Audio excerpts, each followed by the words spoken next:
Alors donc j'ai envie de changer mon statut, passer d'auto-entrepreneur à URL. Est-ce que je dois fermer mon auto-entreprise pour pouvoir ouvrir le URL? Alors en fait, c'est assez simple, c'est tout simplement d'un transfert d'activité d'entrepreneur à URL.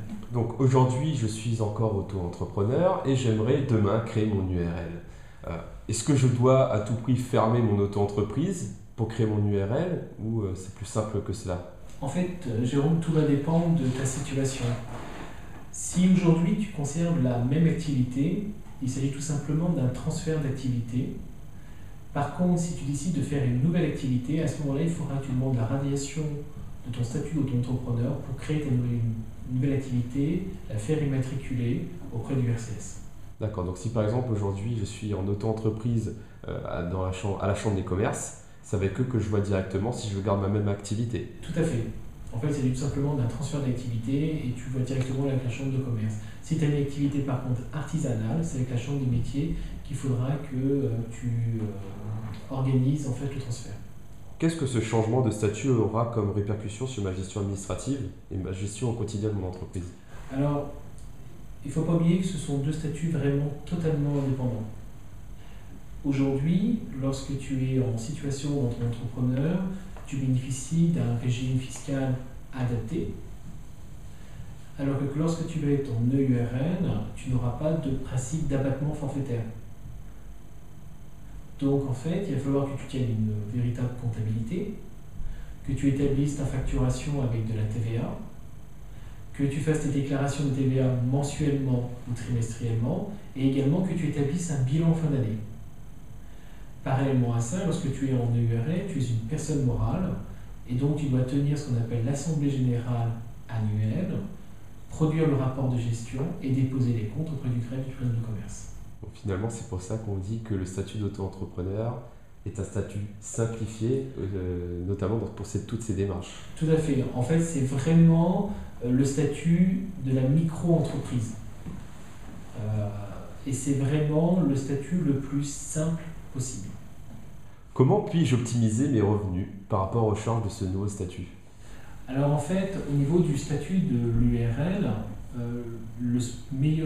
l'optimisation passera par le choix entre impôt sur le revenu ou impôt société. En fait, c'est une option que tu dois faire au moment de la création de l'URL. L'arbitrage se fait de deux manières. Premièrement, c'est identifier les revenus potentiels de ton activité.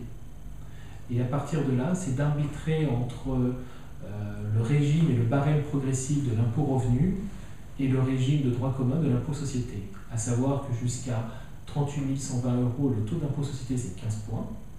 Et au-delà de 38 120 euros, le taux d'imposition de 33 1 tiers. Et serais-je mieux protégé grâce à l'URL? Alors aujourd'hui, au niveau de l'auto-entrepreneur, on a créé un dispositif qui s'appelle l'EIRL et en fait qui te permet de préserver et de protéger ton patrimoine personnel en le dissociant de ton patrimoine professionnel.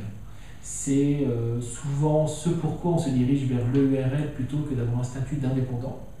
C'est justement pour bénéficier de cette responsabilité limitée et de cette protection du patrimoine.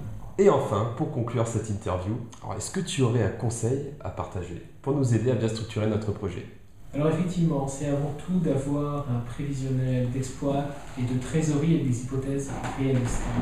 C'est également maîtriser son marché et être capable de se dissocier de ses concurrents.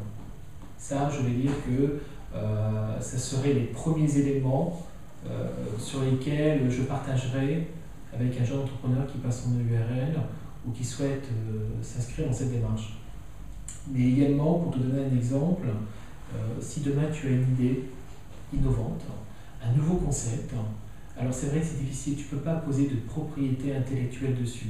Par contre, tu peux faire ce qu'on appelle une enveloppe cachetée auprès de l'INPI, ne serait-ce que pour marquer l'antériorité de celui qui a eu l'idée. Merci beaucoup Je t'en prie. et je te souhaite une bonne continuation chez Merci à toi Sorry aussi. Link.